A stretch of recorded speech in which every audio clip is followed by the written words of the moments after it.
Bom, Cristiano Rhodes, hoje no nosso 57º encontro de cravistas em quarentena, vai apresentar para nós a palestra Reflexões sobre o touché de bar de acordo com as fontes históricas. Você me permite, Cristiano, que eu leia o seu currículo para as À pessoas que vontade. Como conhecem? quiser, como quiser. Como Então, quiser. influenciado por Johann Sebastian Bach, Cristiano Rhodes iniciou seus estudos de cravo aos 12 anos de idade com Pedro Persone.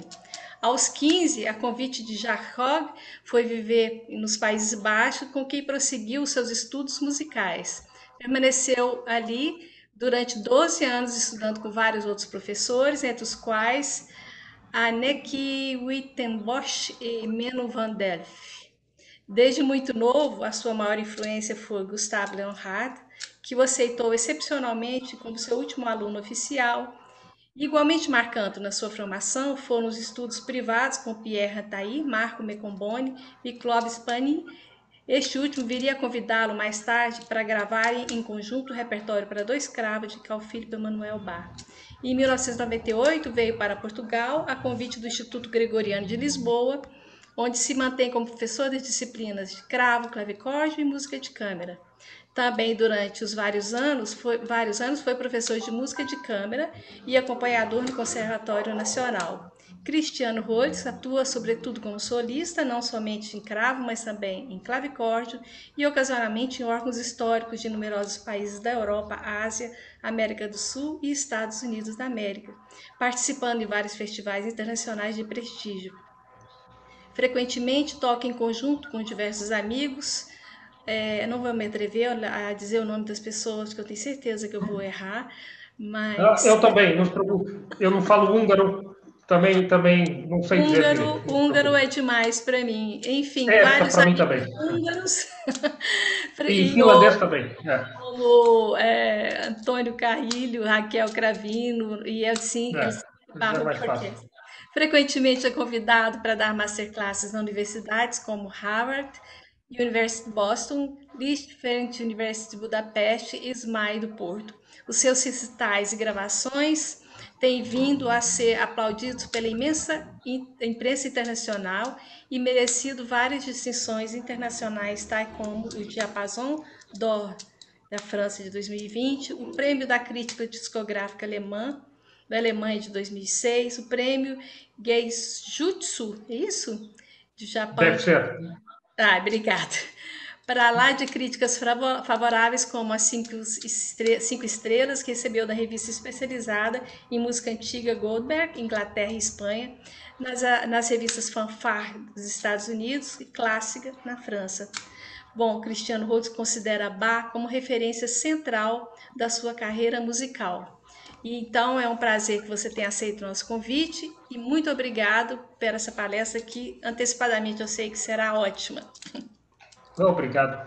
Bom, não vejam muito como uma palestra, porque a minha intenção é mais uma conversa interativa e uma troca de experiências, porque é um tema que é um tema um pouco ambíguo, porque nós vamos falar sobre a técnica de um grande homem que nunca escreveu nada sobre a mesma. Então, nós vamos falar sempre indiretamente. Vamos falar a partir de pessoas que o conheceram pessoalmente e pessoas que trabalharam com pessoas que o conheceram. Falar sobre o touché também é uma coisa muito subjetiva.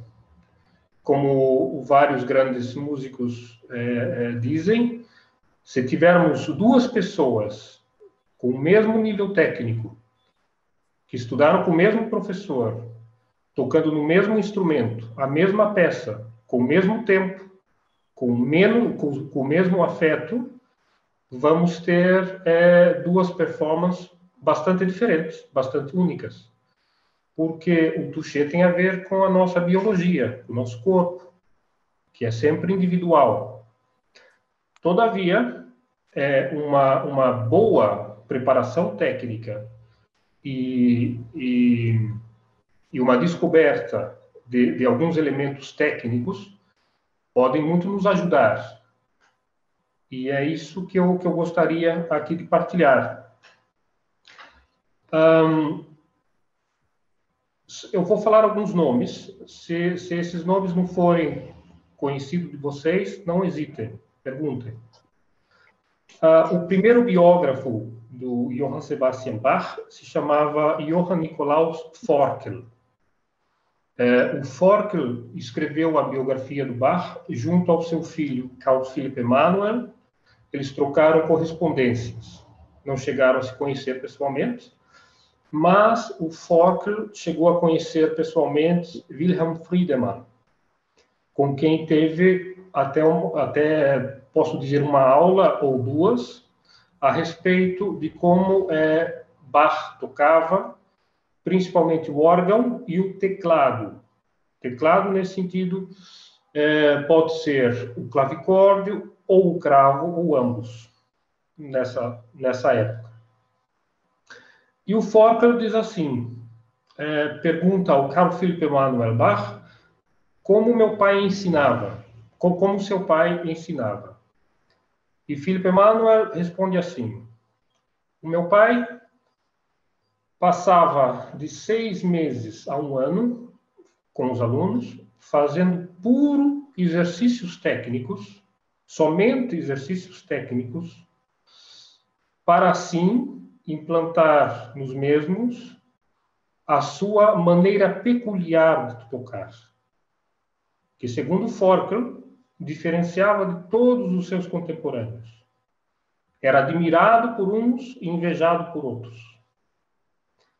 E fica a pergunta, qual é essa e como é essa maneira peculiar de tocar, que é tão diferente dos outros? Segundo Forkel, aí que consiste a pergunta, o que a técnica vindo da escola Bach é então tão especial? E por quê? Aparentemente, o modo de ensino do Bach era, além de tudo, muito pragmático. Aparentemente, era um homem muito pragmático também, por várias razões. Se formos pensar, 6 meses a 1 ano, técnica pura. Depois, segundo Philipp Emanuel Bach, os alunos eram logo introduzidos nas suas obras meio difíceis. Ele não perdia muito tempo, aparentemente, com pequenas obras, mas ia logo ao assunto. Temos que ver que a situação, por exemplo, da Escola de São Tomás, em Leipzig, as pessoas tinham que ter como é que eu posso dizer? Elas tinham que ficar prestáveis para a música o mais rápido possível. Eles tinham uma cantata diferente para apresentar cada domingo. Os alunos, além de tocar vários instrumentos, tinham que copiar música e tinham que ser capazes de tocar aquela música extremamente intrincada, uma por semana, fora as paixões, fora a enorme música instrumental e fora o estudo de outras disciplinas que eles tinham. Alguns estudavam direito, alguns estudavam línguas clássicas, etc. Então, uma pessoa tinha que ser rapidamente preparado e ficar apto a lidar com tudo isso. Então,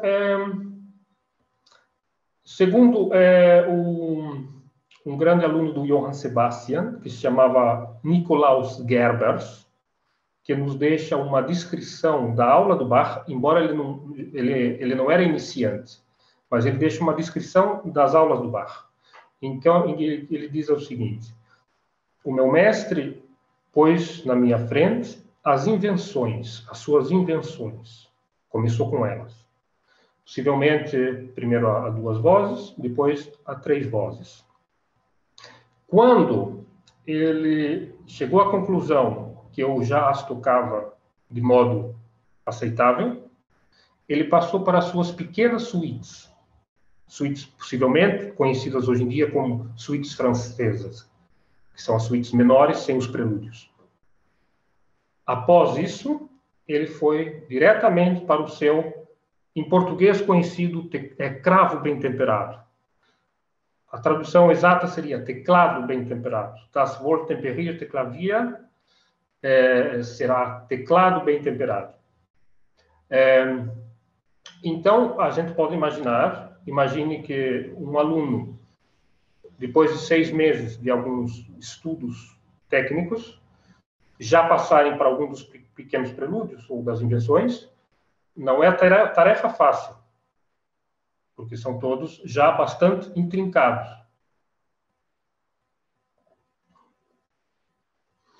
E essas peças, segundo Philipp Emanuel Bach, eram compostas durante as aulas. Então, quando o mestre Bach via que um aluno estava perdendo a paciência, estava se chateando de fazer tantos exercícios, aquelas repetições, Bach, de forma muito inteligente, punha os mesmos exercícios em pequenas peças, que mais tarde transformou em obras de arte. E serviu dessas peças para ensinar durante toda a sua vida. Temos, então, os pequenos prelúdios, temos as invenções, principalmente as invenções a 2 vozes, depois a 3 vozes, as suas suítes, francesas, inglesas, depois, claro, as partitas, e o que, aparentemente, ele mais usou, principalmente para os alunos um pouquinho mais avançados, era o seu teclado bem temperado, primeiro um, depois, muito mais tarde, o segundo. Mas a pergunta fica, o que consiste essa técnica? O que é tão diferente? Então, eu vou começar com uma descrição de quem o conheceu muito bem, que é o Quantz.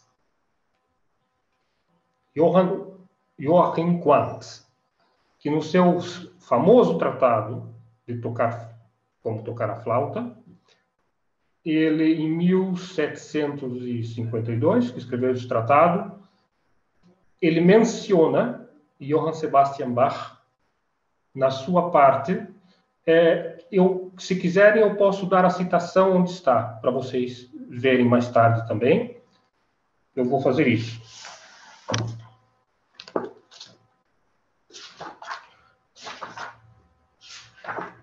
Penso que todos conhecem o famoso Tratado do Quantz. Eu tenho aqui a versão inglesa. On Playing the Flute. E nós temos,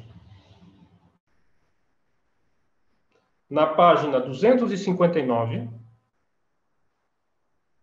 o parágrafo 18, ele diz o seguinte, exatamente aquilo que dissemos no começo. O que difere duas pessoas? Ele começa a dizer, até mais interessante, ele começa a dizer assim, pensa-se que num instrumento como o cravo e como o órgão, o som já existe. Diferente do clavicórdio, do piano forte, o som tem que ser produzido do violino, da flauta, etc. Mas nós nos enganamos, porque duas pessoas diferentes vão produzir sons muito diferentes nesse mesmo instrumento. E isso deve-se ao toucher, ao toque peculiar de cada pessoa.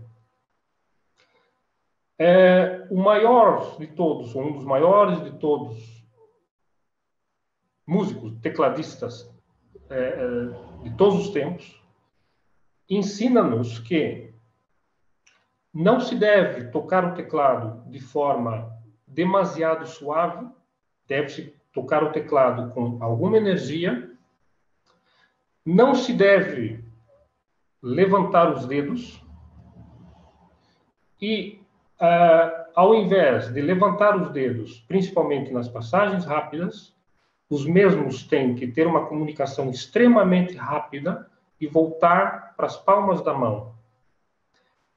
E o toque é assim, o que daí advém é algo muito difícil de traduzir, porque essa é, principalmente, o elemento que difere, possivelmente, a técnica Bach de outras. Em alemão é o schnellen, o schneller. Schnell, em alemão, significa rápido. Em inglês, eles traduzem como um snap. Um snap é um estalo. Em francês, traduz como tir. Agora, é muito difícil mostrar daqui, vocês podem imaginar. Eu vou tentar. Deixem-me ver como é que eu vou conseguir fazer isso. Estão vendo aqui essa estrutura, que é esse livro, certo? Ok. Eu vou pôr aqui o meu dedo. Ok? Segundo o que o Quantz diz, e depois o Emanuel Bach, ele vai dizer o seguinte: o nosso peso do antebraço deve chegar de forma relaxada, totalmente relaxada, na ponta do dedo. Certo? Aqui temos um peso que não pode ser, não pode ficar mais nem menos, tem que ser mantido. Esse peso tem que passar para o outro dedo, exatamente o mesmo peso, sem levantar, então, sem levantar os dedos, mas com uma comunicação extremamente rápida que vai passar para o outro dedo.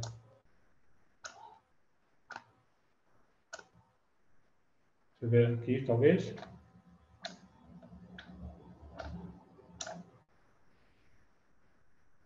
Deu para ver mais ou menos?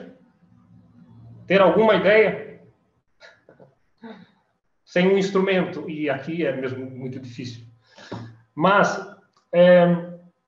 e o que ele dizia era o seguinte: é muito importante que ele usa a mesma palavra peso, que esse peso seja distribuído entre todos os dedos, que seja absolutamente exato, porque senão causa irregularidade. E o ato de não levantarmos os dedos vai permitir que as escalas rápidas e etc., essa comunicação rápida, nós consigamos o som mais claro, mais límpido e mais preciso possível. Daí é que ele diz, e eu me refiro aqui a um grande homem, depois ele, claro, dá o nome do grande homem, que não só toca assim, mas ensina assim. Agora, falando de peso, da transferência de peso, vocês podem perguntar, mas como é que isso pode ser? O Rameau diz quase ao contrário. O Rameau diz que uma pessoa tem que ter as mãos leves para tocar. O François Couperin não fala de peso, mas fala da importância, e isso não é uma contradição, de estarmos o mais perto possível do teclado para tocar, porque assim vamos ter o som mais doce, mais delicado no instrumento. Aqui estamos a falar de um estalo, aqui estamos a falar de uma certa energia para tocar o teclado. Enfim, não está em contradição com o L'Arc de toucher le clavecin, do François Couperin, mas ele não fala nada disso. E o Rameau diz, temos que ter a mão leve, inclusive, para conseguirmos essa técnica, temos que ter os pulsos um pouco altos, para conseguirmos essa transferência do peso. E o Rameau não diz nada disso, ele diz, não, os pulsos têm que estar daquela maneira que ele descreve, que não é muito alto. O François Couperin diz que não deve estar muito alto também, que nem muito alto, nem muito baixo, que ele tem até aquelas técnicas que ele desenvolveu com os alunos, de pôr uma pequena vareta no pulso, quem tem um pulso muito alto em cima, quem tem um pulso muito baixo embaixo. Agora, como isso pode ser? Bach adorava a escola francesa, admirava a obra do François Couperin e dizia, e fazia os alunos tocar as obras francesas, dizendo que é muito importante tocarmos música francesa, porque uma pessoa aprende de uma maneira elegante em tocar. Agora, eu vos pergunto, então, por que isso é assim? Por que os alemães, ou por que o Bach e a escola Bach chegou a essa conclusão, que sou até um pouco pianística, de passagem de peso, e dessa comunicação tão rápida para conseguir esse efeito de tamanha clareza? E por que o François Couperin não fala sobre isso? E por que o Rameau diz uma coisa pouco diferente até?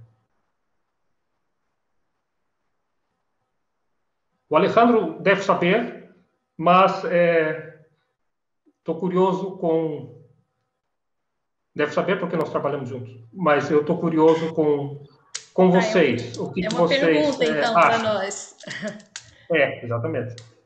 Eu não tenho a resposta. Eu tenho uma opinião, mas eu gostaria de saber também a vossa opinião. O que me ocorreu enquanto você falava, talvez a questão do instrumento alemão ser mais articulado e propiciar uma polifonia clara e todo o complexo, né, da música alemã ser, talvez. Certamente é isso também, mas tem uma coisa ainda mais forte, que tem a ver com o instrumentário.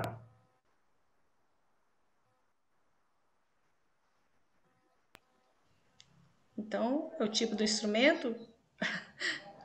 Também, mas pode prosseguir. Vamos, gente, por favor aí, ajudem. Eh, Pienso que puede, la diferencia está también en el tipo de repertorio y en los afectos que promueven la música francesa y la música alemana.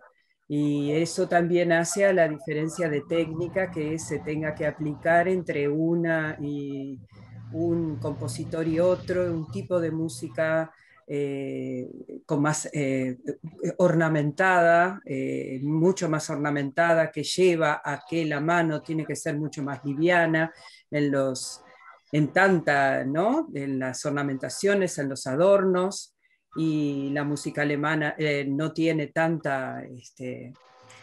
tantos adornos como para que esa levedad sea necesaria, pero yo lo asocio mucho al afecto que produce la música francesa, que es diferente al que también lo es en la música alemana, pero distinto. Mas o que diria, então, das peças que Bach escreveu em estilo T e no estilo tão forte francês, como as suítes ditas suítes francesas, que na altura Bach nunca as chamou de suíte francesa, Bach chamou simplesmente de suíte, pour le clavecin, e da grande abertura francesa, em que também temos muitos ornamentos e etc. Bien, sí, sí. Pero el carácter es diferente. Yo lo asocio más a los afectos. Uhum. Não, eu acho que tudo que vocês disseram certamente é parte disso, mas o principal é que os franceses não tocavam o clavicórdio. E é impossível tocar o clavicórdio sem transferir o peso, tocar bem o clavicórdio, sem essa transferência, sem essa maneira de tocar. É impossível, por exemplo, mesmo quando formos fazer o estilo T no clavicórdio, o termo estilo T é claro para todos? Claro? Só uma pergunta, então, toda essa técnica pianística que do século XIX, século XX tem, vem um pouquinho toda da técnica alemã. Nós vamos chegar lá. Vamos chegar lá. Uhum. Vamos chegar lá. Com as pessoas que indiretamente conheceram, ou diretamente conheceram pessoas que trabalhavam com Bach. Não é bem assim, é mais ou menos assim, me parece. Certo. Mas vamos chegar lá. O estilo T é o estilo do alaúde, digamos, que são os arpejos, por exemplo, o Prélude no Mensuré, por exemplo, é todo ele escrito no estilo T. Significa que uma pessoa quase que deixa a mão ir por ela própria. Você tem um acento, digamos, na primeira nota da harmonia, e depois deixa a mão quase que relaxar sobre o teclado. Existem peças em estilo T também para o clavicórdio. Carl Philipp Emanuel Bach escreveu sobretudo para o clavicórdio. Mas a maneira de fazer o estilo T no cravo e no clavicórdio é muito diferente. Porque mesmo você querendo um decrescendo querendo um piano pianíssimo no clavicórdio, você tem que ter algum peso, assim como no piano moderno, porque senão não sai nada. É tão simples quanto isso. E aí temos a grande questão. E como é que fica, então, os franceses com uma música magnífica para cravo? Eles não pensavam em cores, não pensavam na dinâmica, como os alemães, porque o clavicórdio é um instrumento mais dinâmico que existe, dentro da sua pequena possibilidade sonora. É o único instrumento que, além do piano, do forte e todas as suas graduações, das articulações perfeitas, ele é capaz de produzir um portato e um vibrato, como um violino quase. Então, como é que fica? E os franceses, com aquela música magnífica, eles não pensavam nisso? O que vocês me respondem? Mas a presença do clavicórdio na Alemanha foi muito mais forte do que na França. Muito mais. Na França não teve, praticamente, clavicórdio. Mas eu quero dizer, na minha opinião, não se esqueça, a gente não pode se esquecer que, na altura, as pessoas eram músicos. O grande Louis Couperin, por exemplo, ele não era cravista da corte, ele era gambista da corte. Significa que as pessoas tocavam vários instrumentos. Tocavam sempre um instrumento de arco ou de sopro, cantavam, dançavam, faziam muitas coisas. Então, quando a pessoa iria tocar o cravo, eles não estavam, na minha opinião, a pensar simplesmente em tocar cravo. Eles estavam a pensar na música. Por isso, todo o pensamento era um pensamento dinâmico, porque não há um período musical com tantas nuances dinâmicas digamos, em escalas reduzidas do que o período barroco. Principalmente o período um pouquinho mais tardio, do rococó e do pré-clássico. Então, claramente, esses grandes compositores, o Rameau, eles tocavam o cravo igualmente de forma dinâmica e de forma, enfim, pensando em todos e conseguindo todos os efeitos que esse instrumento pode ter. Mas, caminhos diferentes. Isso é muito interessante. Aliás, o Carl Philipp Emanuel Bach, agora vamos no seu tratado. Vocês sabem que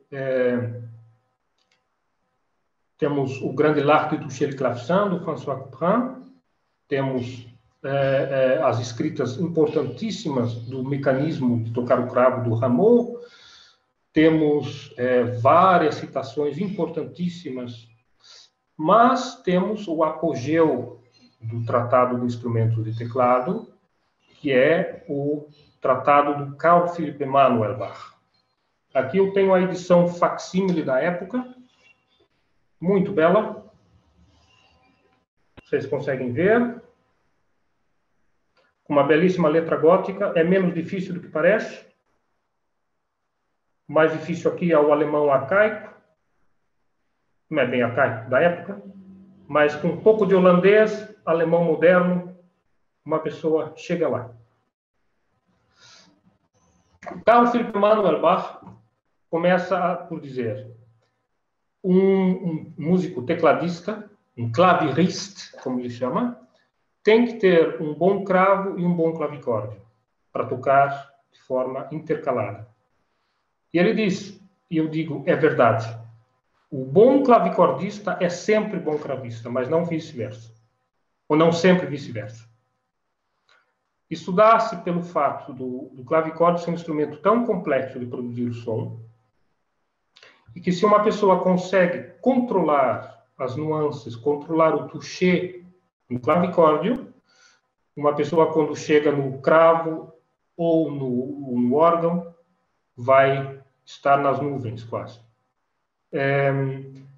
Sem contar com o mais importante, uma pessoa pensa em cores no sentido em dinâmicas. Quando toca o clavicórdio, você está sempre a pensar em cores como um violinista está a pensar no crescendo, no decrescendo, na messa de voce, nos ornamentos que o clavicórdio pode produzir, tais como já falamos, até um vibrato que ele pode produzir.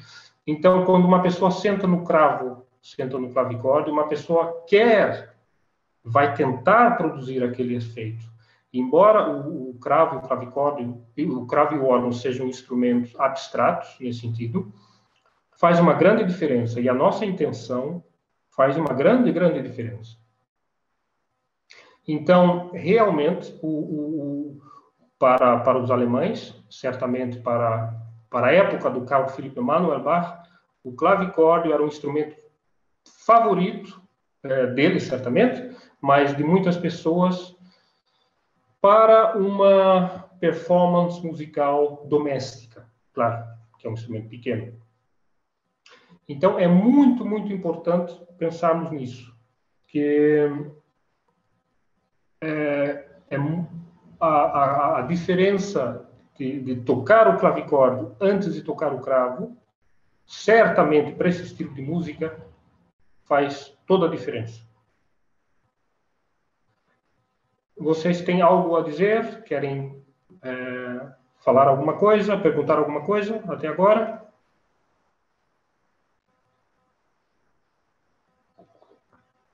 Então, eu prossigo.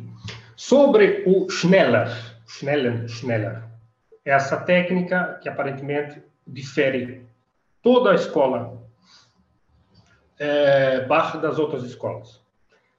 O Philipp Emanuel Bach, no capítulo das dedilhações, ele começa por dizer algumas coisas básicas, que é: as pessoas devem tocar com os dedos arcados e com os músculos relaxados.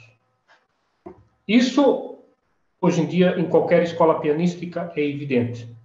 Na altura não era, porque o próprio Johann Sebastian disse a Carl Philipp, que ele documentou isso, que na minha época havia grandes homens que raramente utilizavam o polegar para tocar, senão digamos, em saltos ou em oitavas ou coisa assim. Mas normalmente não se utilizava o polegar.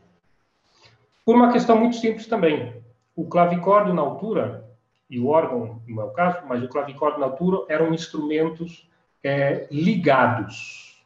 Ligado significa que, assim como um traste de um alaúde, de um violão, várias ou duas notas eram produzidas pela mesma corda. Significa o traste, estando mais em cima, era um semitom acima. Assim mesmo como um instrumento como o alaúde, por exemplo. Embora a pessoa faça com a mão o que, no caso, é feito pelo traste. Significa que é quase impossível tocar legato absoluto, quando você tem tocar, por exemplo, uma escala cromática. E como diz o Philipp Emanuel, nessa altura as pessoas estavam mais pensando na polifonia do que na melodia. Mas o meu pai, ele interligou a grande polifonia dos mestres, dos grandes compositores de madrigal, de fugas, ricercare, fantasias, etc., com a melodia. Então, ele se viu forçado a desenhar um novo sistema de dedilhação. Aí a gente diz dedilhado, né? Aqui é dedilhação, dedilhado. Ele se viu forçado a isso. Então, o que ele fez? Ele foi o homem, não foi o primeiro homem a utilizar o polegar, certamente que não, porque Thomas de Santa Maria e Saint-Lambert fala sobre isso também. Certamente não foi o primeiro. Inclusive, Pachelbel, Johann Pachelbel, foi professor do querido irmão do Johann Sebastian, Johann Christoph. Ele tem prelúdios e fugas em vários tons e semitons. Ele não chega a todos que o Johann Sebastian chegou, mas chega a tonalidades bastante, digamos, distantes para a época, inclusive para o temperamento, falando de temperamento, mas que já havia o Werkmeister. Então, a Dó sustenido menor, a Fá sustenido menor, são tonalidades impossíveis de tocar sem o polegar.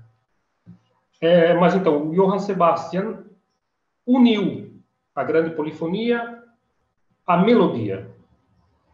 Então, ele foi o primeiro homem, nesse sentido, a escrever em todos os tons e semitons, e o polegar, assim, passou de um dedo quase emprestado para um dedo principal.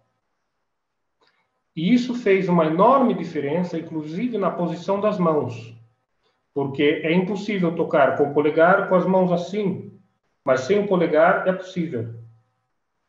Então, nós tivemos que aí ter outro tipo de posição de mãos.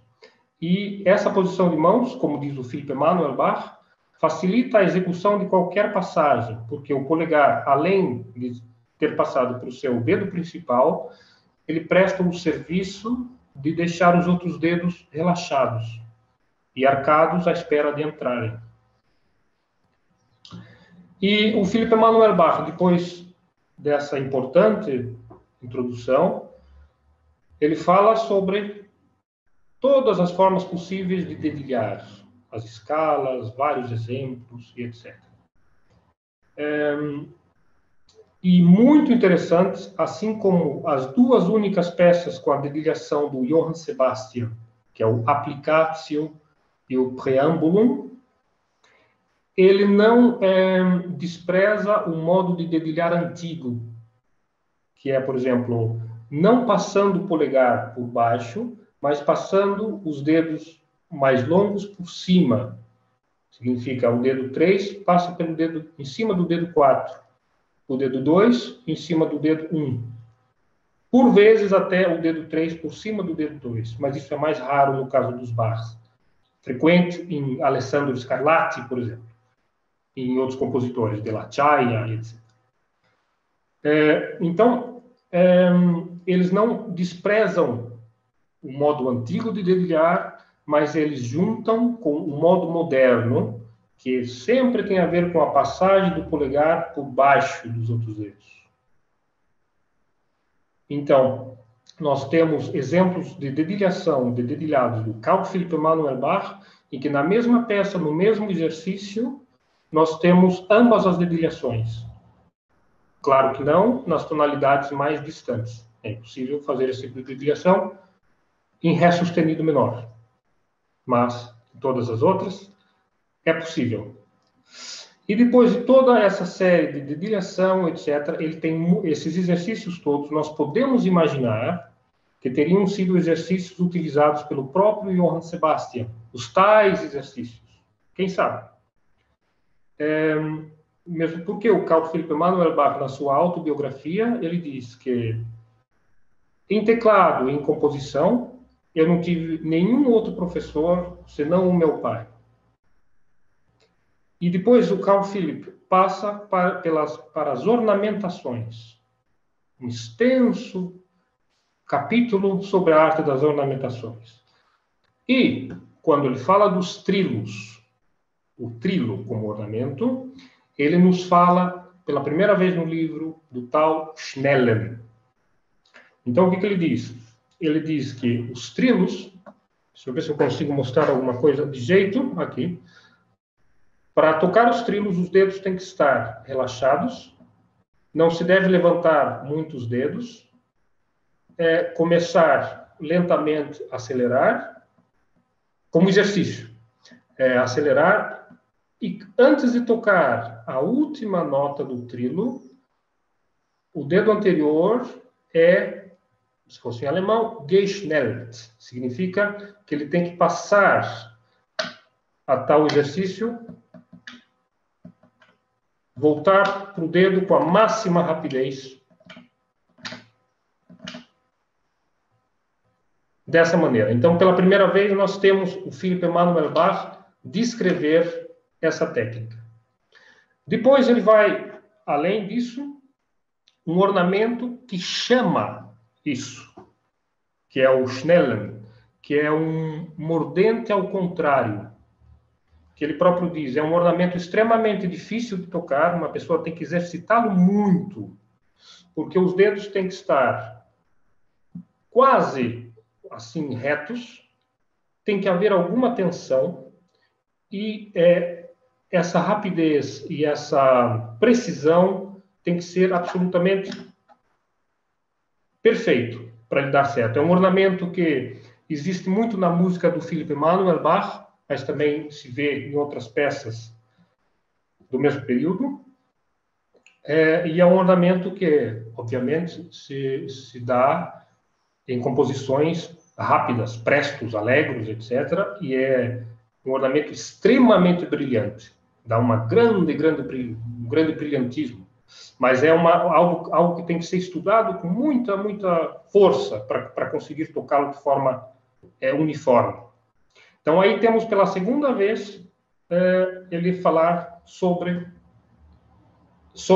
essa peculiaridade.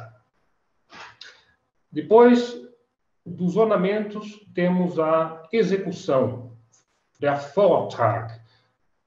O que se espera? O que é uma composição bem tocada para Philipp Emanuel Bach? Muito parecido com o que diz Quantz. É quando se escuta todas as notas, os seus ornamentos tocadas da maneira mais perfeita possível.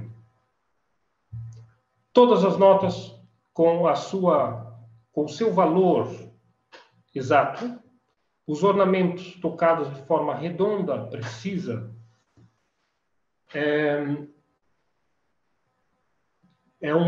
Importantíssimo para ele é a clareza em que tudo se escute. Não pode haver qualquer tipo de confusão.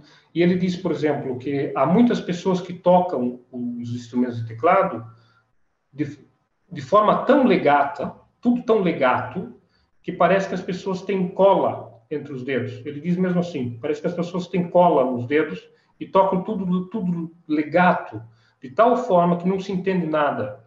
E isso dá um touché letárgico. Depois ele diz, mas aí tem outras pessoas que querem corrigir esse problema e tocam tudo tão curto como se o teclado queimasse os dedos. Ele diz, ambas as maneiras são erradas. O caminho do meio, ele usa mesmo o caminho do meio. Mittelstraße, para quem fala alemão, é muito engraçado. Quase que é uma expressão budista. O caminho do meio é o melhor.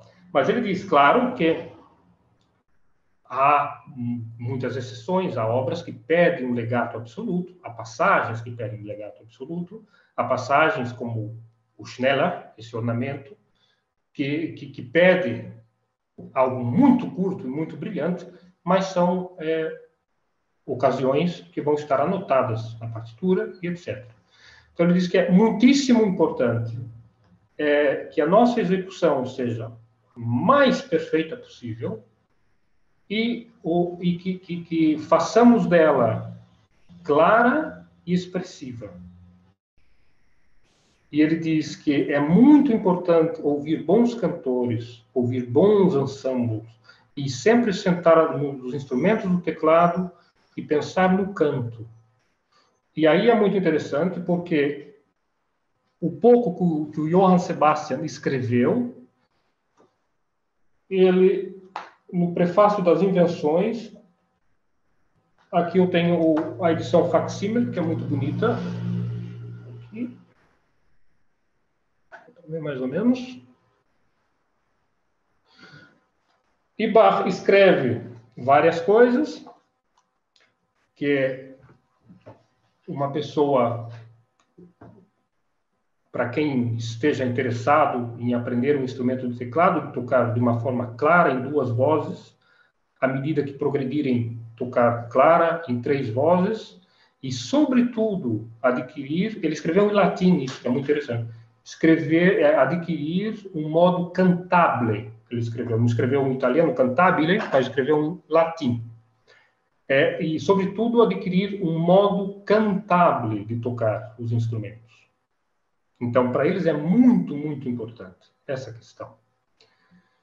E depois, entre tudo que ele diz, que é extremamente pertinente, é claro, ele chega na parte das escalas, em que ele diz que também, assim como nos trilos, quando tocarmos ideias rápidas, escalas rápidas, todos os dedos, todas as notas têm que ter a sua pressão.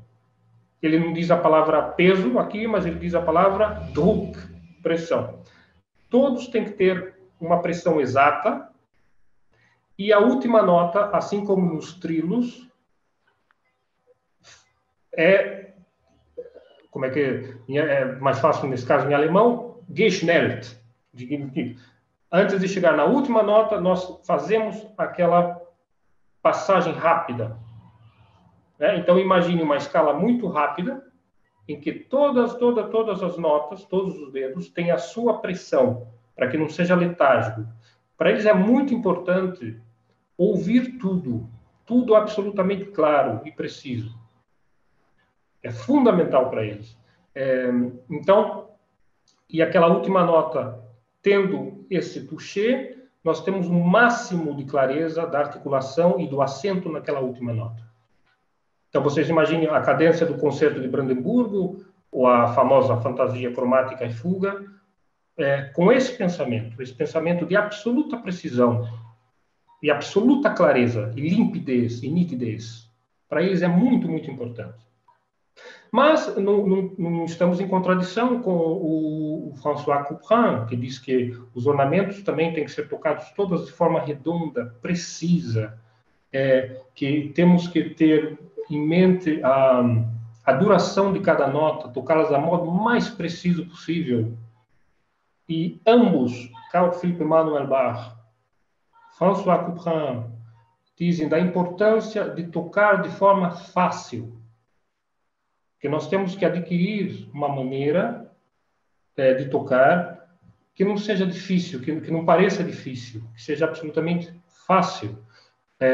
Quero dizer, adquirir uma técnica, adquirir uma precisão, que as passagens mais difíceis soem fácil. Isso me faz lembrar também o grande gambista Antoine Forqueray, que dizia que a grande performance é aquela que parece uma brilhante leitura à primeira vista. Então, um pouco por aí. E o Carl Philipp Emanuel Bach diz, depois disso também, que é fácil ver se uma pessoa adquiriu uma boa técnica no seu instrumento, porque essa pessoa vai tocar as coisas mais difíceis do mundo da maneira mais fácil que existe. Que você nem vai notar, a pessoa nem vai mexer as mãos. Tudo vai parecer fácil, tudo vai parecer que não há nenhum empecilho para essa pessoa tocar. Ao contrário, uma pessoa que ainda não está tão apto na sua técnica, vai tocar as coisas mais fáceis como se fossem as coisas mais difíceis. Temos algum barulho aqui na rua, peço desculpas, mas é uma época um pouco festiva aqui, em que não vai haver festa nenhuma, mas o barulho continua. Então, uma pessoa assim, ao contrário, vai tocar as coisas mais fáceis, fazendo careta, fazendo gestos desnecessários, e etc. E ele diz exatamente isso. Se uma pessoa não se acostumar a fazer gestos desnecessários, uma pessoa com uma boa técnica não vai precisar mexer mais do que a primeira falange dos dedos, praticamente. Mas, ao contrário, ele diz, atenção, que uma pessoa não deve sentar como uma estátua no seu instrumento. Uma pessoa, um gesto que ajude na expressão do verdadeiro conteúdo da obra, que é o mais importante de tudo, é bem-vindo, porque vai deixar mais claro para o seu ouvinte o afeto da obra, o afeto da passagem. Em outras palavras, eles não estão advogando que uma pessoa seja uma estátua, mas eles dizem que uma pessoa tem que ser capaz de produzir tudo com os dedos de forma fácil. E não, a performance não deve soar como uma luta, mas deve soar, sim, como algo extremamente fluido, extremamente etc. Aliás, o François Couperin, ele diz isso no seu tratado, ele diz até a boa posição de tocar com o pé direito um pouquinho mais inclinado, e que uma pessoa tem que ter um ar de facilidade em tocar o cravo. Ele não pode olhar fixamente como se fosse algo tão difícil. Bom, agora vamos passar um pouquinho. Querem dizer alguma coisa, alguma pergunta, algum protesto também? Eu queria fazer uma pergunta. Claro. Tem um livro do Paul Badur Skoda, que ele fala que em Bach Nunca se deve ligar uma nota do tempo fraco no tempo forte seguinte. E isso causaria, portanto, uma articulação entre, quase que sempre, entre tempo ou parte de tempo fraca com o próximo tempo ou parte de tempo fortes. Coisa que algumas vezes, por exemplo, nas invenções, tem umas lá que tem algumas que tem uma ligadura de 3 separadas, Exatamente. né? Exatamente. São duas São invenções duas, né? e uma sinfonia, exatamente. Exato. Uhum. Mas segundo o Skoda, isso, salvo essas situações que Bach deixou grafado, seria quase que uma regra você desligar antes de cada tempo forte. Eu queria saber sua opinião sobre isso. Bom, eu nunca vi nada dizendo, nenhum tratado histórico, e Philipp Emanuel Bach nunca diz isso, Quantz também não,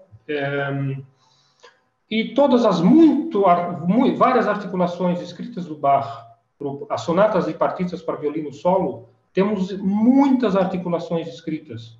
Nas cantatas temos muitas articulações escritas. Na obra de órgão temos muitas articulações escritas. E não me parece que seja certamente uma regra.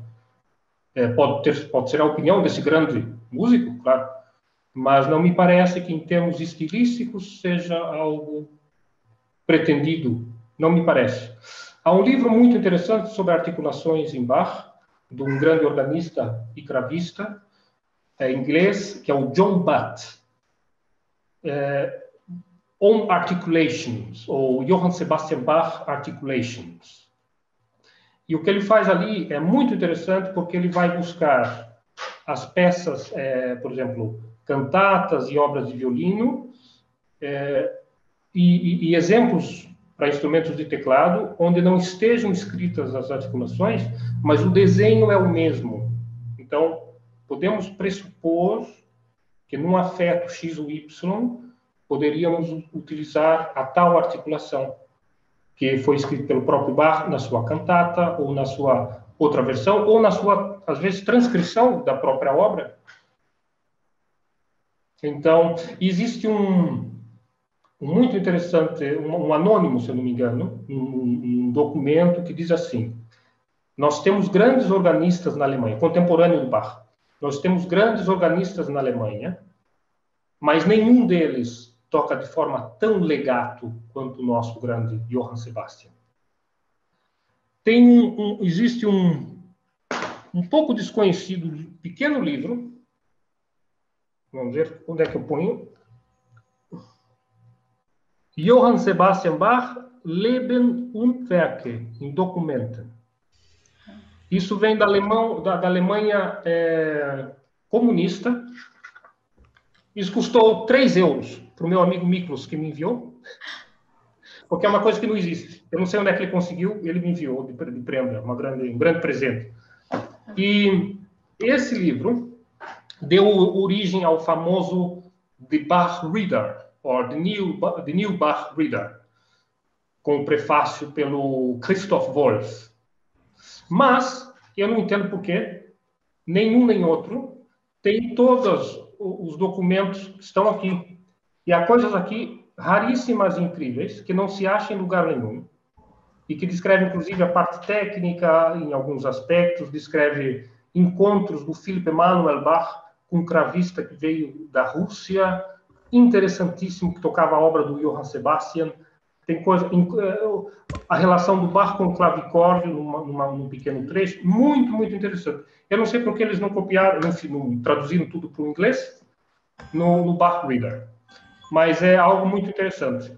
Também, para quem lê alemão, e é tudo alemão da época, eles não modernizaram, as cartas por dentro são da época, é muito interessante. Esse outro que você citou é este aqui, né?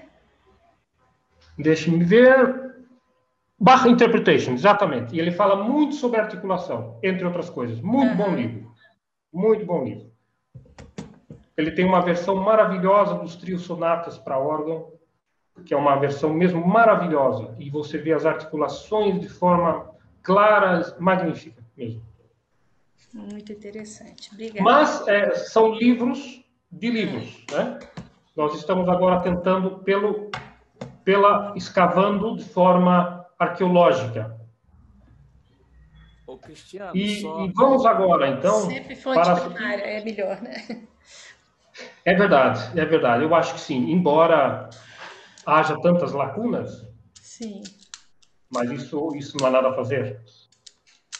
E agora, vamos para a primeira biografia do Johann Sebastian Bach, a tal... O Brito tem uma pergunta. Pelo Nicolaus Forkel. Tá, deixa. Eu tenho aqui a edição facsímile, também é muito bonita, uma cópia, obviamente, do que saiu. Então, o Johann Nicolaus Forkel descreve a tal técnica do Bach em pormenores. Na sua parte, Bach, o tecladista. E depois ele continua também na sua parte, Bach, o organista, e o Bach, o professor. É muito peculiar. Aí que eu quero chegar numa questão que há algumas coisas, poucas coisas, que eu... Pôr em causa é uma palavra um pouco forte, mas eu não compreendo muito bem por que o Forkel chegou talvez a algum exagero sobre a descrição dessa técnica, e eu digo isso por experiência própria, pela prática. Porque é o seguinte, o Forkel começa assim, ele diz, é verdade que o Philipp Emanuel Bach, no seu tratado, diz, há pessoas que tocam como se tivessem cola nos dedos e tocam tudo legado. Há pessoas que tocam como se o teclado queimasse e tocam tudo curto demais. Meio caminho é o melhor. Mas por que ele não nos descreveu em pormenores como é o meio caminho? Que é isso que diferenciava realmente a escola Bach da escola dos outros grandes músicos. Aí o Forkel descreve exatamente isso que nós escrevemos, mas com um movimento para cada nota. Significa que para cada nota ele descreve essa passagem de pressão, de peso. Agora, uma pessoa vai pensar, mas como é que você vai conseguir fazer um legato assim? Ou até uma pessoa pode dizer um cantabile, porque isso é uma técnica muito brilhante. Isso é muito claro, se escuta de forma muito clara. Então, se você for tocar uma allemande de uma suíte, por exemplo, e se você, cada nota, fazer esse movimento, acaba por ser um exagero, de certa forma. Além de sempre criar, eu não diria tensão, mas alguma pressão, porque a tensão nunca é bom, exceto no Schneller, no tal ornamento, ali uma pessoa temporariamente precisa de alguma, mas fora isso, o relaxamento sempre é o mais importante de todos os, digamos, mandamentos aqui. Mas, na minha opinião, mas eu não posso provar, talvez Forkel quisesse mostrar algo que é tão novo, que é tão diferente, e enfatizou isso de tal forma que acabou por, não sei, quisesse de uma maneira ou de outra que entrasse na cabeça das pessoas, que as pessoas compreendessem isso. Agora, é verdade também que no órgão isso faz uma grande diferença. Aquilo que a nossa colega disse, a Nives, da importância de tocar a polifonia de maneira extremamente clara, principalmente quando uma pessoa tem 4 vozes, 5 vozes, 6 vozes ao mesmo tempo, fazendo tantas coisas. E a clareza para a família Bach é uma coisa, e para os alunos, é uma coisa absolutamente fundamental. Então, sim, faz uma grande diferença no órgão. Porque ali uma pessoa vai ouvir uma escala, vai ouvir tudo de forma extremamente clara. Agora, é verdade também que temos instrumentos diferentes. A Beatriz disse uma coisa que é absolutamente verdade. Os cravos alemães Eu tenho aqui em casa um Silbermann, que é um dos cravos que Bach conhecia muito bem. São extremamente diferentes dos outros cravos. Os cravos alemães são cravos italianos grandes. São muito diferentes da escola flamenga e ainda muito mais diferentes da escola francesa do século XVIII. O Silbermann se assemelha um pouquinho com a escola francesa do século XVII. O Vaudry e o Thibaut, por exemplo. Mesmo porque a família Silbermann, que era uma dinastia, tinha o Andreas, o Gottfried e o Heinrich. O Andreas trabalhou em Strasbourg, que hoje em dia é França, na altura era a Alemanha. O Gottfried era da Saxônia, Freiberg. E o Heinrich trabalhou também, hoje em dia, no sul de França, que era a Alemanha. Então, há alguma influência do fabrico cravístico, da escola cravística, dos construtores franceses do século XVII. Mas não tem absolutamente nada a ver com Blanchet, com Tascam, com Hemsch, com qualquer coisa dessa maneira. Então, isso é uma grande diferença. E dentro da escola alemã, sinceramente, eu acho que, para mim, é a escola mais interessante, porque não há diferença, não há um país com tantas diferenças de timbre de instrumentos, como a escola da Saxônia, a escola da Turíngia, a escola de Hamburgo. Os instrumentos são muito diferentes. Então, certamente que isso faz também uma diferença.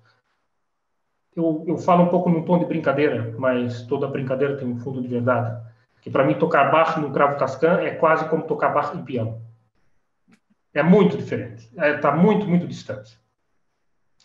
Não tenho nada... Eu adoro o piano como instrumento. Não pensem mal de mim. Gosto mesmo muito do piano. Talvez não para Bach, mas gosto muito do piano.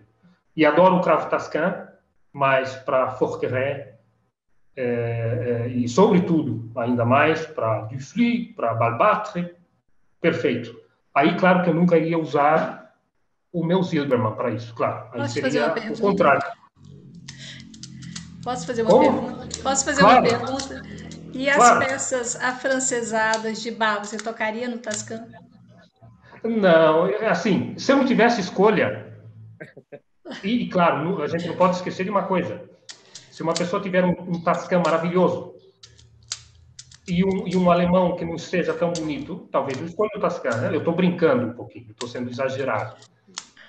Eu tive uma gravação num Tascam há pouco tempo e que eu não gostei nada da ideia. Foi um amigo meu, que a gente fez os concertos para vários cravos, 3 e 4 cravos, e eu, na minha opinião, faria tudo com os cravos da Saxônia. Tudo. Ou Saxônia, ou Mietke, o Bach conheceu o Mietke, Silbermann, o Grebner, são todos cravos conhecidos pelo Bach. Hildebrandt, mas a gente, infelizmente, não há nenhum que restou, aparentemente. São os cravos que Bach conhecia. E há alguns cravos, certamente, da Turíngia, que ele conhecia também. Então, eu pensava, não, a gente tem que fazer com isso. E o meu amigo disse, não, eu quero um Tascam, eu quero um cravo italiano, eu quero um cravo francês, ou um cravo flamengo, e um Haas grande, alemão com 16 pés. E eu, no começo, pensei, mas que ideia, o que ele quer com isso? Mas eu digo que o resultado final, os cravos são tão diferentes, e que se escuta tão bem a polifonia, o Alejandro conhece bem, e se escuta tão bem a polifonia, essa diferença dos instrumentos, que de certa forma, eu dou razão para ele. Por isso, é muito relativo. Claro, muito relativo. Mas temos que falar aí para os construtores para investir um pouquinho nos cravos alemães, mais cravos alemães aí para o Brasil. Quer dizer, uma pessoa sempre puxa a sardinha para o seu lado, porque eu adoro os cravos alemães, então essa é sempre a minha esperança. Chegar num lugar e ter belos cravos alemães para tocar. Mas estou brincando, depende muito do repertório, depende de muitas coisas. Mas então, o Forkel, ele descreve de forma quase como um fanatismo religioso essa forma de tocar. E depois, o seu aluno, muito importante, olha o meu gatinho. Eu tenho aqui um gatinho que ele é capaz de aparecer na câmera, não se assustem. O seu aluno, Konrad Grippenkerl, foi um homem muito interessante. Ele estudou teologia, ele estudou didática, além de ter estudado o teclado, o clavicórdio, o órgão com o forcle. E muito importante, ele foi o primeiro homem a editar várias obras do Johann Sebastian, tanto no cravo como na altura, dizia-se, o piano forte. Ele foi o primeiro homem a editar a Fantasia Cromática e Fuga em 1819. E que ele, no prefácio, ele descreve novamente toda a técnica, segundo Forkel, Bach, em pormenores ainda maior, e nos dá vários exercícios. Isso está na internet, eu vi que está na internet. Eu tenho aqui a edição, a primeira edição facsímile da Fantasia Cromática e Fuga, aqui, em que ele diz também que o Forkel ouviu essa obra tocada pelo Friedemann Bach e ele dá pormenores da interpretação. Essa edição, que para mim é muito importante, não é considerada e até mal vista por grandes editores e musicólogos. Por exemplo, a Henle e a Berenreiter der Neue Bach-Ausgabe não consideram essa edição como uma edição importante. Eles têm, por um lado, eles têm razão, porque, infelizmente, o Grippenkerl não foi para uma edição urtext. É uma edição cheia de crescendos e decrescendos, tipo século XIX. Isso, aliás, isso é interessante, porque tem a ver com a interpretação que ele sugere. Mas tem muitas notas que não correspondem aos manuscritos urtext. Não existe manuscrito do Johann Sebastian dessa obra, mas existe de muitos alunos. É uma das obras que mais foi copiada. Então, por esse lado, eles desprezam essa edição, porque dizem, pronto, como é que uma pessoa vai falar sobre a interpretação de uma coisa que nem as notas correspondem, não é o texto? Eles têm razão, mas eu acho um pouco radical. Eu acho que uma pessoa hoje em dia pode ir um pouquinho além disso, ver pelo lado interessantíssimo do prefácio técnico, filosófico mesmo, porque ele estudou filosofia também, dele falando da técnica Bach. E se uma pessoa colocar muito dessa filosofia, dessa interpretação, numa boa edição urtext, hoje em dia, uma pessoa descobre muitas nuances muito interessantes. Pelo menos é uma edição, para mim, que eu muito aprendi com ela, que eu muito aprendo com ela.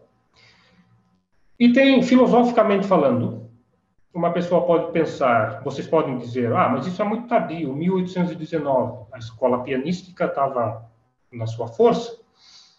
O cravo parou no século XIX. O clavicórdio nunca parou. O clavicórdio, em países como Escandinávia, em países da língua alemã, nunca parou.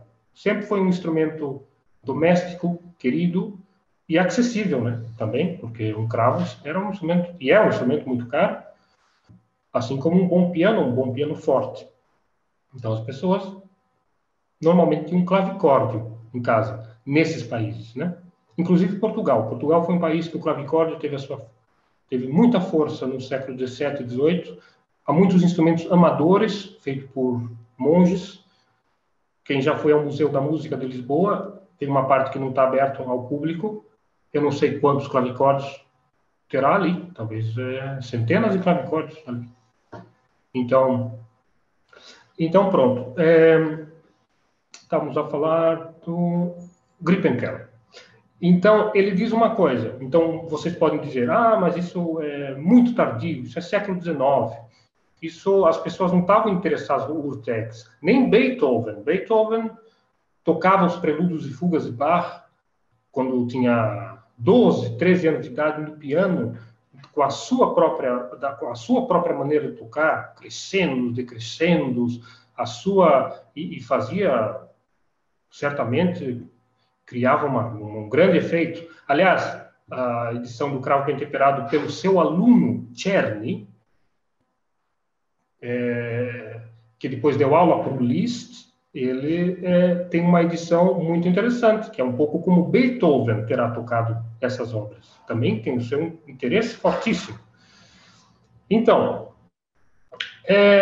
vocês pensando, mas isso é século XIX, isso não pode ser dito como urtext. Agora eu vou dizer o que Griepenkerl escreveu sobre interpretar Bach nos dias de hoje. Ele diz o seguinte: se uma pessoa quiser interpretar Bach como nós tocamos a nossa música de hoje em dia, pode ter certeza que essa pessoa vai estragar toda a obra. Não entendeu nada. Porque a obra de Bach é uma perfeita obra de arte, cuja tem que ser tratada de forma objetiva. Qualquer subjetividade, qualquer sentimentalismo dos dias de hoje estraga toda a sua grandiosidade. Por isso, devemos dar asas a uma humilde interpretação ou uma humilde aproximação do que uma falsa pretensão. É mesmo assim que ele diz. Então é muito interessante uma pessoa no século em 1819, em que já havia uma grande escola pianística, em que Mendelssohn, Schumann, várias pessoas já tocavam de cor, assim, para mostrar a capacidade, para mostrar que a música já não era do compositor, mas a música estava fundida com o intérprete, que usava muito do seu sentimento próprio. Enfim, belíssimo, fantástico. Mas isso tem a ver com esse novo conceito do romantismo. Mas é interessante um homem nesse mesmo período, chamar a atenção para que, se quiserem tocar essa obra, não toquem da nossa maneira atual, mas sejam objetivos. Muito interessante.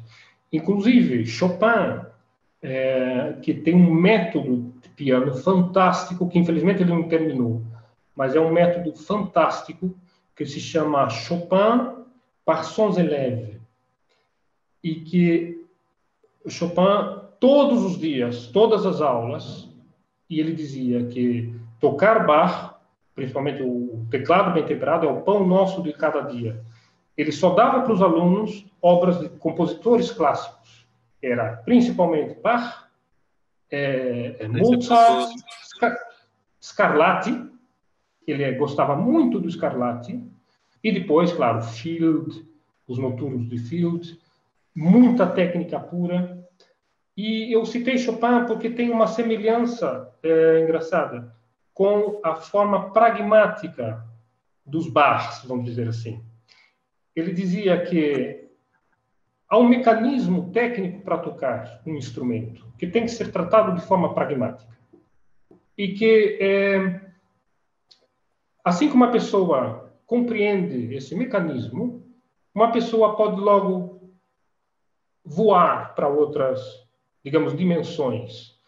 E é um pouquinho o que Philipp Emanuel Bach também diz no seu tratado. Ele diz que, assim que uma pessoa compreender o seu mecanismo, a sua técnica, a sua maneira de tocar, uma pessoa já pode pensar sobre coisas mais elevadas. E Chopin também, no seu método, defendia muito a maneira clássica, clara, límpida, precisa de tocar. Ele dizia, por exemplo, hoje em dia há uma nova moda, uns acrobatas do piano. Isso, para mim, não significa absolutamente nada. Ele dizia que quando os alunos faziam muitos gestos, sei lá, algo assim, tentando ser musical, digamos, a partir de alguma coisa, ele dizia, se levantava muito as mãos, ele dizia, mas então tá a caçar pombos, ele dizia para os alunos. Para que isso? Para que isso? Né? Então, claramente, um homem muito, muito dedicado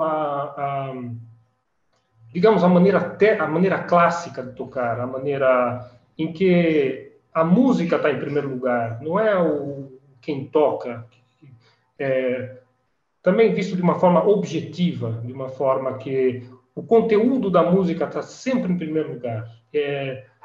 Temos que estar a serviço da música, só da música, nunca da vaidade, ego e disso e daquilo. Então, você vê que há uma continuidade, uma linha clássica, nesse sentido, clássica não será a melhor denominação, mas há algo que vem, não diretamente, o Chopin não teve uma linha diretamente com o Bach, mas, por exemplo, se formos ver bem, Zelter foi aluno do Count Philipp Emanuel Bach.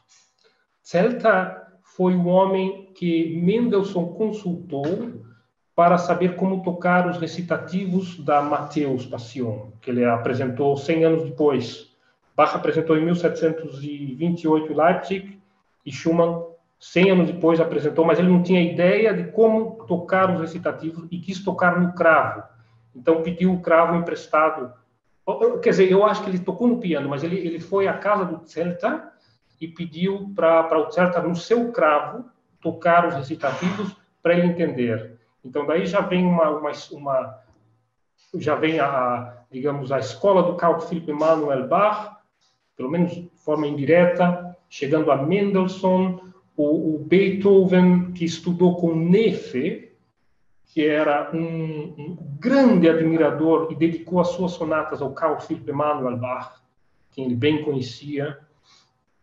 E o Beethoven, que deu aula para o Czerny, que deu aula para o Liszt, e que deu aula para grandes pianistas do século XX, até começo do século XX. Então, há uma certa linha. Agora, não podemos esquecer que o cravo,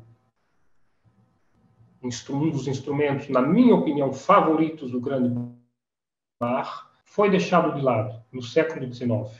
E que aí muito devemos ao meu professor, Gustav Leonhardt, e outros grandes, que reviveram, de certa forma, ele não gostava que a gente dizia reviver, porque ele dizia, enfim, eu faço, mas eu não sei se é assim.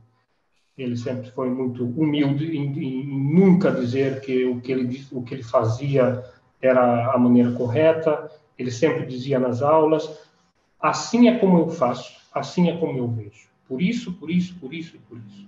Mas eu não sei.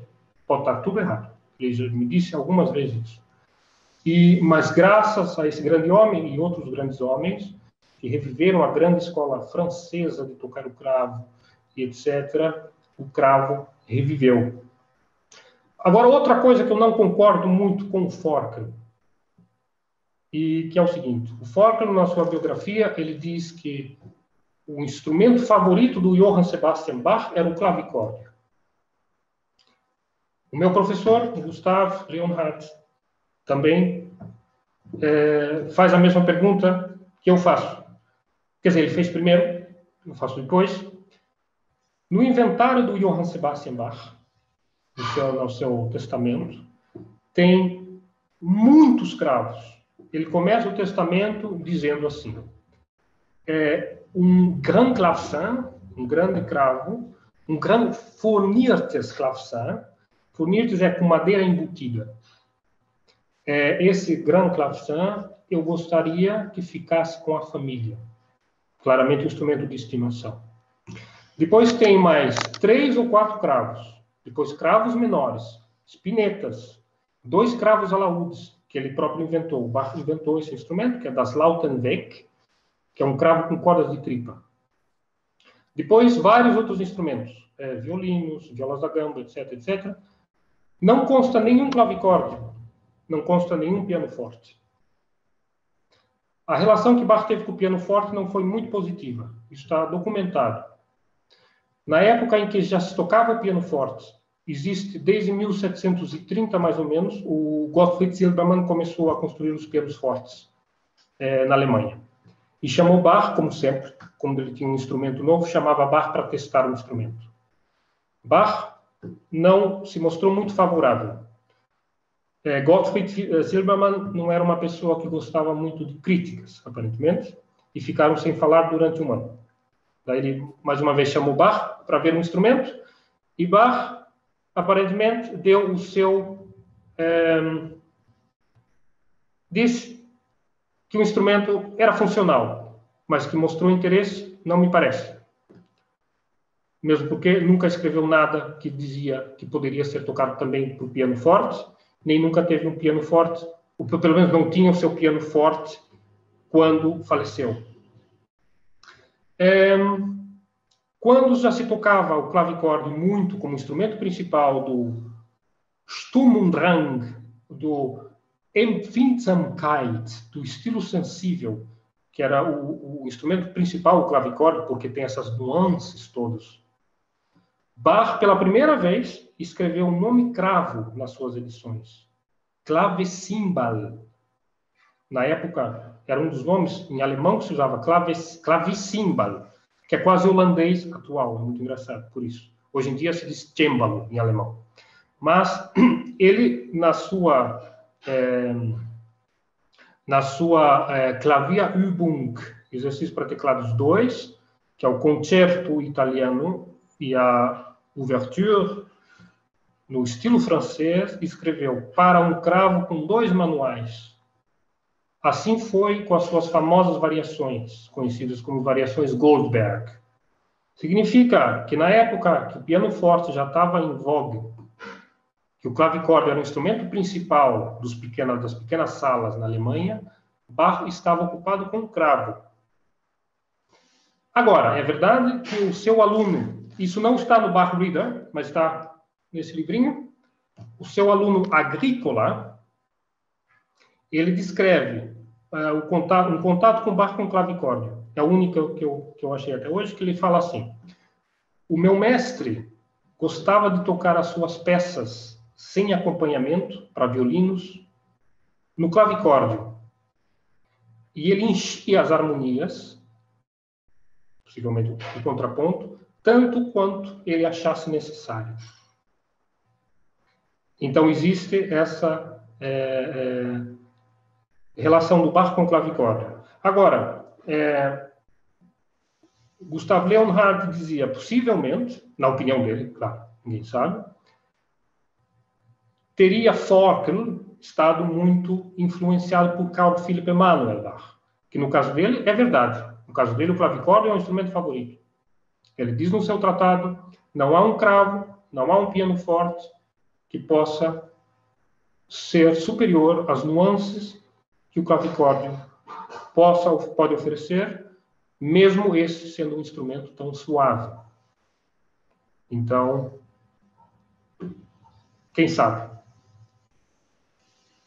Eu gostaria de fazer uns comentários, se é possível. Claro. Porque eu fui aluno do professor Cristiano.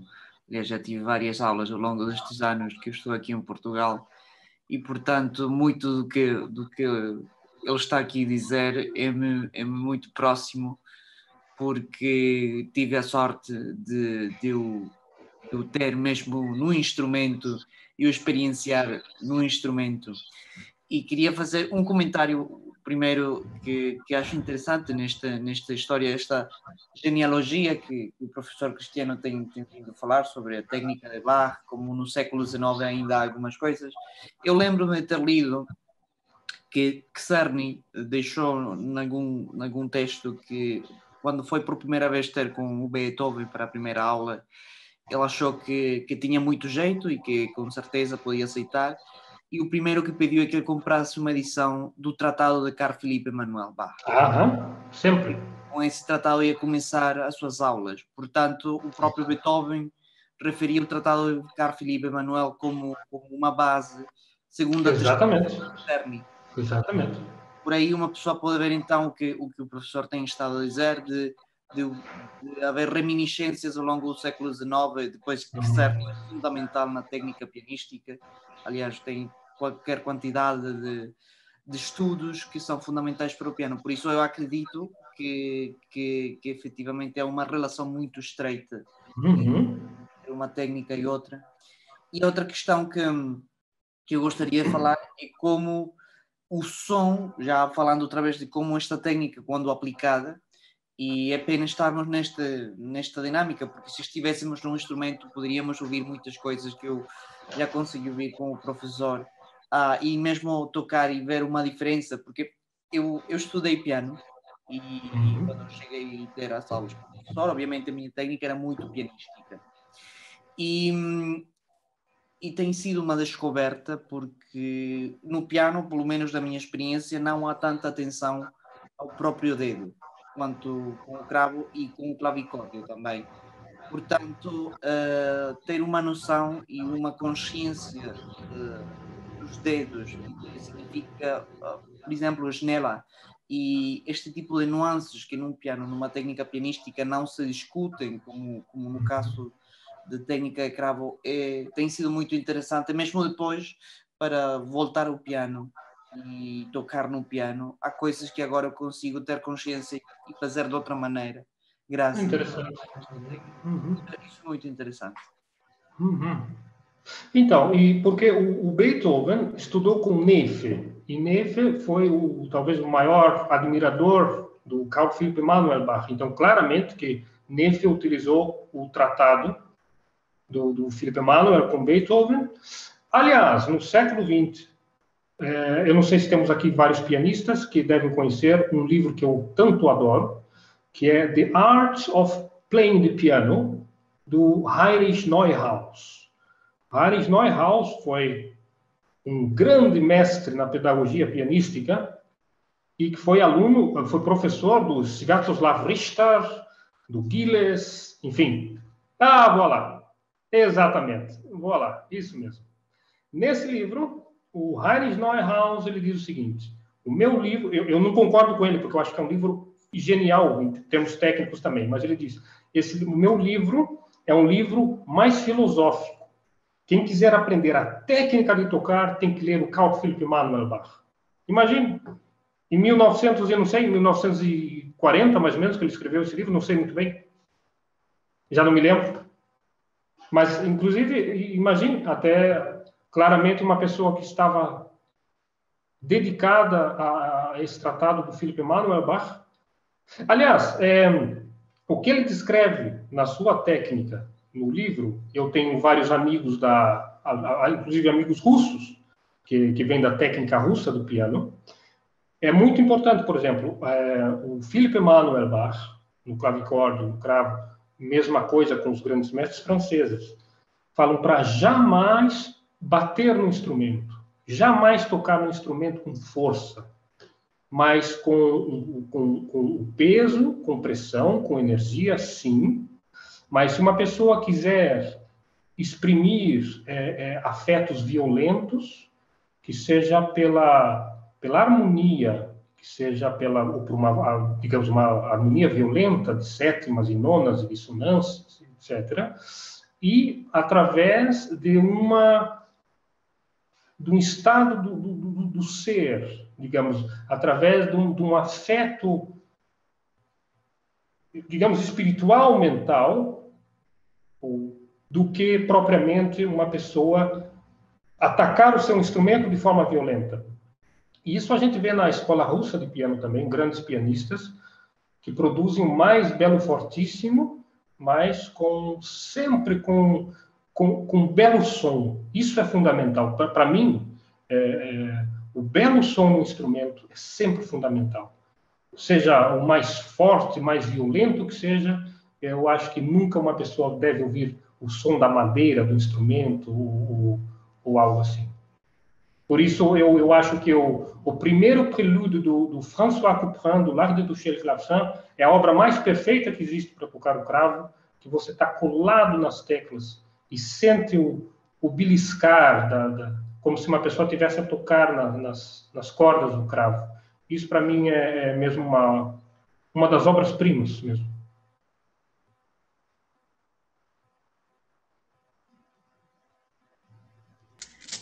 Nós temos aqui a professora Maria de Lourdes Cutolo, que é uma especialista em prelúdios no mesurré, principalmente. S'il vous plaît, voilà. Seu microfone, Maria de Lourdes. Pedir para ativar o som. Deixa eu ver se ela consegue ligar o microfone. E Eu não ela consigo fez... ouvi-la. O microfone está desligado. Recentemente, ela fez a integral dos Prelúdios no Mesurré, lá na Argentina, com os Uau! alunos, né, Maria de Lourdes? Precisa clicar no seu microfone para a gente te ouvir. Problema, né? Ah, que pena. Que pena. Tá bom, fica o registro. Que Agora, pena. Assim, estou agora sim. falando? Sim, agora ouvimos. Consegui falar? Ah,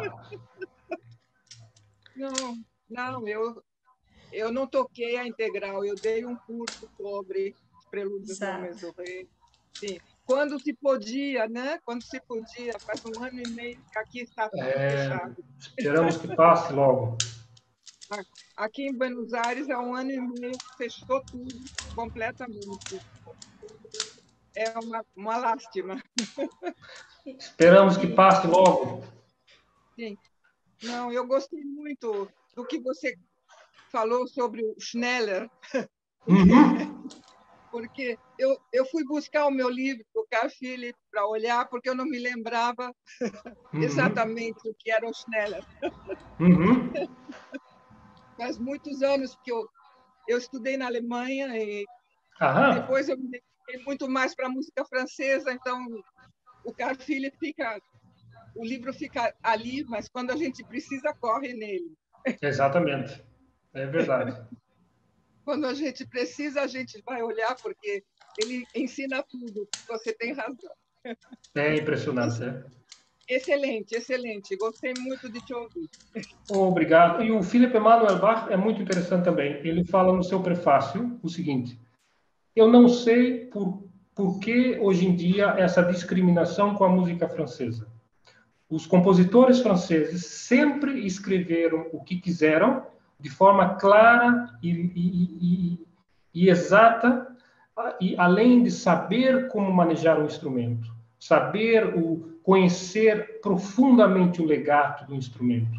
Por isso ele claramente foi também, assim como o Johann Sebastian, um grande apreciador e grande, enfim, estava sempre muito, muito, muito perto da música francesa. Todavia, eles não concordavam com tudo. Por exemplo, é muito interessante ver no que eles não concordavam. Carl Philipp Emanuel Bach e Johann Sebastian, que dizia também para os alunos, diziam que, por mais, pela maior admiração que ele tivesse pelo François Couperin, ele achava que ele trocava demasiado os dedos na mesma nota. E achava também que, às vezes, as ideias eram um pouco magras. Philipp Emanuel, no seu tratado, ele diz o seguinte: na época do François Couperin, as pessoas não tinham a visão que nós temos hoje em dia das dedilhações, por isso ele terá usado esse mecanismo de trocar demasiado os dedos na mesma nota. Philipp Emanuel Bach nos mostra quando fazer isso. Na música dele ele também faz, mas são momentos raros. Mas também é uma música muito diferente, temos que pensar, né? O François Couperin, que era aquele legato absoluto, quase, mesmo que o instrumento sempre esteja a ressoar, enquanto que o Philipp Emanuel Bach escreve uma música muito, às vezes, muito détachée, também era própria da época. Então, ali também não faz sentido ficar mudando muito de dedo. E o Johann Sebastian, quando temos 5 vozes para tocar umas fugas a 5 vozes, a 6 vozes, a 4 vozes, também temos que ter algum pragmatismo para chegar lá.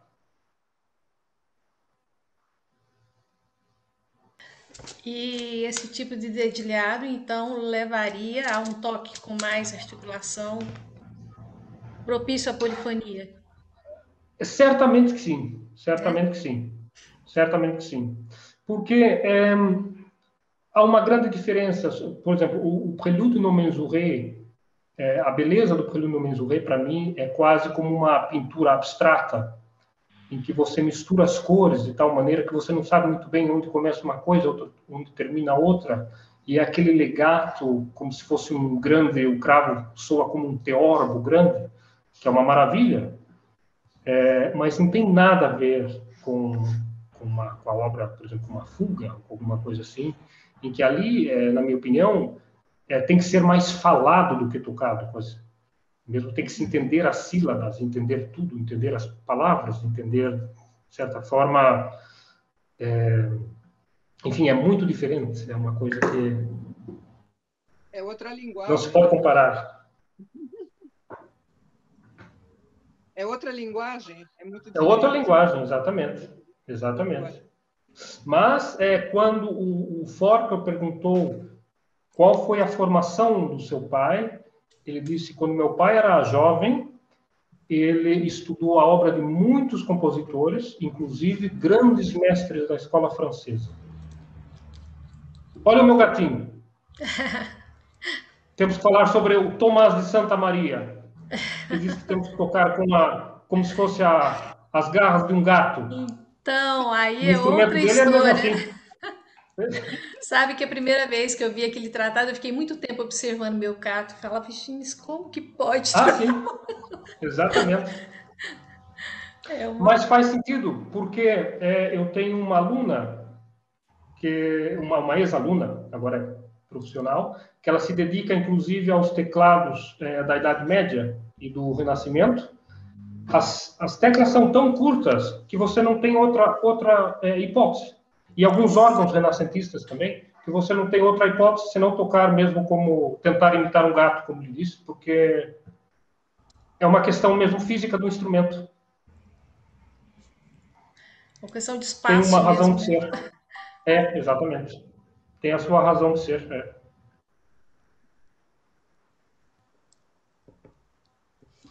Qualquer pergunta que queiram fazer, no que eu puder. Posso perguntar? Claro. Você poderia me dar o nome em alemão do livro que você recebeu de presente, que custou só 3 euros? Claro que sim. Então é Johann Sebastian Bach, sim. Leben und Werk in Documenten. Em documento. Ok. Uhum. Isso se pode conseguir ou não? Esse meu amigo, que é um grande músico, um grande amigo, Miklos Pani, eu pedi uma citação para ele do livro. Eu falei, onde é que eu consigo esse livro? Já faz tempo. Ele falou, esse livro já não se consegue, mas eu vou ver. Deve ser algum antiquário ou qualquer coisa. De repente, eu acordei um dia, tinha uma coisa no correio, ele achou o livro e mandou para mim. Isso é um bom amigo. É mesmo. Disculpe, María, de Lourdes. É mesmo. Vi el libro en la Amazon Alemania. Tienen el libro. Na Amazon. Amazon na Alemanha. Sim. Amazon.uk. Ok. O Alejandro há de saber, porque musicólogo, e ele já esteve na Alemanha e pronto. Obrigada, Alejandro. Aliás, eu estou sempre a perguntar coisas ao Alejandro. Como é bom a gente falar e a gente se comunicar, consegue muitas informações importantes. É verdade. Obrigada. E são coisas que uma pessoa, em pouco tempo, é difícil falar tudo. Eu tenho certeza que depois que nós nos despedirmos, vai me vir um monte de coisa. Mas eu não falei isso, mas eu não falei... Bom, mas Mas, aliás, eu digo uma coisa. Na verdade, impossível mostrar, falar sem um instrumento, sem estarmos perto.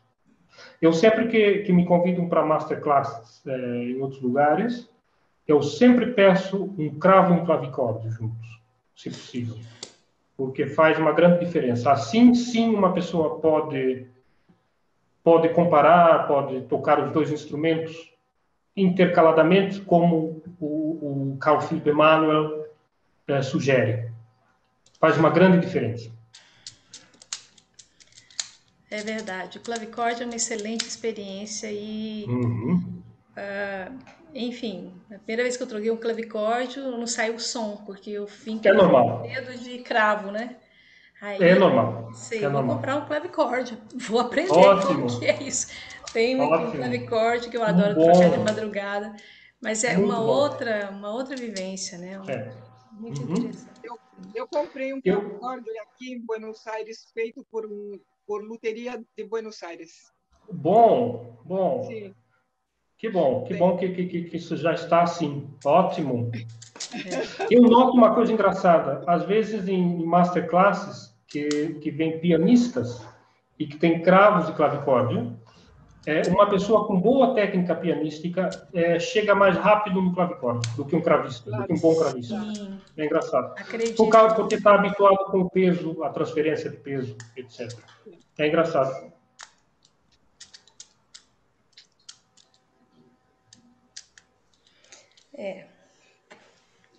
Obrigada, Beatriz, não? Porque você reúne tanta gente boa. Bom, não sou eu, é o tema. É o tema. Com certeza, é o palestrante, sim. Bom, Cristiano, eu fico muito agradecida, sua palestra foi realmente muito interessante, muito esclarecedora e percebe-se o que eu já sabia, que você é um profundo conhecedor e apaixonado também pela música de bar, né? Então isso forma um pacote de conhecimento, de emoção e de um excelente resultado, que é o que a gente ouve quando, né, assiste gravações suas, nunca assisti pessoalmente, mas pelas suas gravações, então é claro que... Sempre, é o que eu digo, é experiência. Para mim, toda teoria tem que servir à experiência. A parte prática. Então, tudo que eu leio, que eu faço, eu tento aplicar, para ver se é mesmo assim. Então, para mim, o mais importante é que as coisas não fiquem na parte teórica, que a teoria seja só uma ponte, uma pequena ponte para a prática, para praticarmos mesmo. E isso é o conceito, na minha opinião, da família Bach, do mestre Bach, que são pessoas, não só ele, extremamente práticas e pragmáticas. Não ficar com muita divagação, mas realmente sentar e tocar e ver como é que aquilo funciona. E não dá certo uma coisa, tem que dar certo outra, e etc. Assim, muito pragmatismo. Diferente da corte francesa, nesse sentido, que as pessoas tinham a sua aula de línguas clássicas, a sua aula de dança, a sua aula de cravo, a sua aula de gestos, que era muito importante, a sua aula de boas maneiras, a sua aula muito bonito, todo mundo ali na corte. Ali era pragmático. Uma pessoa precisa ser prestável, não tem um, tem que ser o outro, e tem que conseguir tocar aquilo, e por isso essa técnica, essa forma correta e rápida de se tocar, um pouquinho como disse o grande Chopin depois também. E o Neuhaus também, de certa forma, eu acho. Isso. Eu também agradeço, obrigado. Então, muito obrigado, Cristiano. Realmente foi muito bom. Obrigado e até a próxima vez. Até a próxima, que se Deus quiser vai acontecer, viu? Obrigada a todos que apareceram e para quem veio pela primeira vez, esse grupo de conversa, de pesquisa, de palestra, ele acontece geralmente às segundas-feiras, sempre, todas as segundas. Hoje foi uma exceção por causa do Cristiano que podia, mas a gente tem palestra toda segunda-feira e a divulgação é pelos Facebooks. E se quiserem voltar, estamos por aí. Muito obrigado, Cristiano. Obrigado também. Tudo bom, obrigado.